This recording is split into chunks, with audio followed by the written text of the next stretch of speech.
Est-ce que pour vous, ce meurtre aujourd'hui relève du terrorisme ?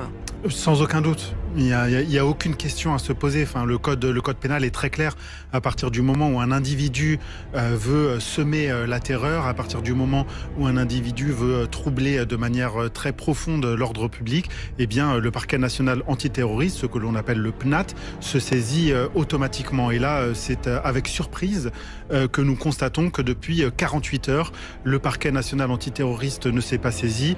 Et c'est extrêmement choquant pour l'avocat que je suis d'une part et pour la famille d'autre part. Je précise effectivement que le parquet national antiterroriste s'est dit en observation, je cite, mais ne s'est pas, au moment où l'on se parle, saisi de l'affaire. Quand vous dites que c'est choquant, ça veut dire quoi ? Ça veut dire que pour vous, le parquet national antiterroriste n'est, fait de la politique dans ces... J'aimerais comprendre ce que vous voulez dire derrière choquant. Écoutez, moi je comprends pas très bien ce qu'ils observent actuellement, le parquet national antiterroriste. Moi j'ai eu accès à une vidéo absolument ignominieuse, une vidéo ignoble où on voit un individu rentrer avec une baïonnette, mettre 40-50 coups de baïonnette à un individu qui ne demandait rien à personne, qui était dans son coin, qui a accueilli ce présumé meurtrier et qui était à terre en train d'agoniser.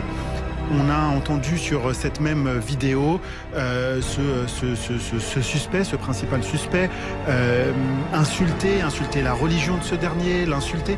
Et donc je ne comprends pas ce que le parquet national antiterroriste observe.